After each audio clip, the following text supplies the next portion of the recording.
So last week's episode was all about the demise of podcasting in 2023. There have been a lot of reports and articles out lately that basically say that podcasting is in for a rough 2023 and beyond.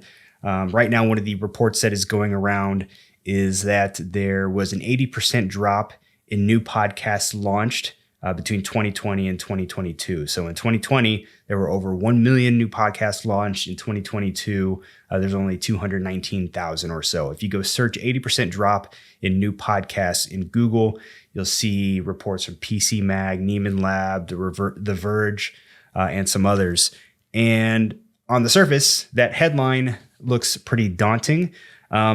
But there was, I was reading an article from Pod News, which gives a little bit of a different perspective on that.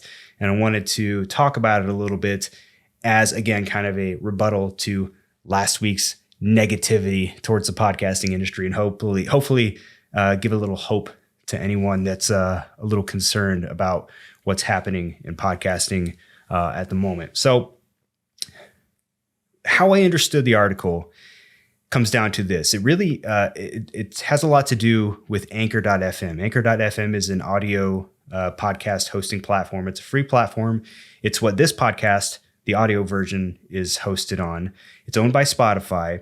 But apparently on Anchor FM, only 4.6 of Anchor's Anchor hosted shows have more than 10 episodes and that have been updated in the past 30 days.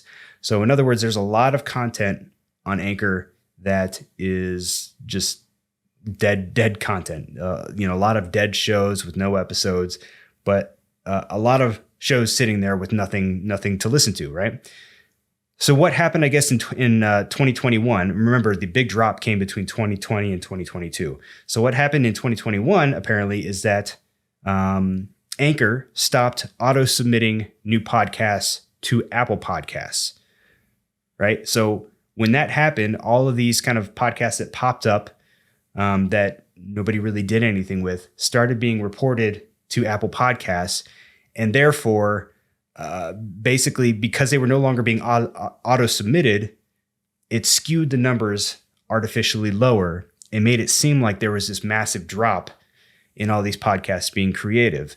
In fact, Listen Notes, which is the name of the publication or website or whatever you want to call it, they reported that the number of new shows has declined, but actually the number of new episodes remains relatively unchanged. So I wanted to show you this. So this webpage here has some of their data that they reported on. Now, if you look at this chart, this kind of reflects what the headlines have been reporting, which is there's a massive drop. You have this, in 2020, you had just over 1 million new shows. 2022, you only had 221,000. What happened there? Well, if you look down here at this graph here, new episodes by year. So this is new shows. This is new episodes. And if you look, yes, there is a drop off, but there's not nearly the drop off that you see right here. So in conclusion, it seems like Pod News could possibly be onto something with this. And what it means to me is, yes, there's not as many new shows out there, but listenership and the people who are actually actively creating podcasts haven't really slowed down much.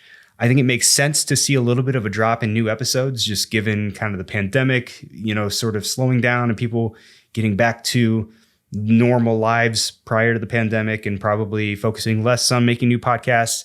But to say that, podcasting has taken a massive hit and that no one's creating new podcasts anymore really isn't the full story. And I think Pod News did a good job at diving into this one to kind of dig a little bit deeper and tell a different side of the story. So hopefully that gives you a little bit more hope of where we're at with podcasting. I said it last week. I don't think it's going anywhere. And if you want to jump into the podcasting game, I think that you should.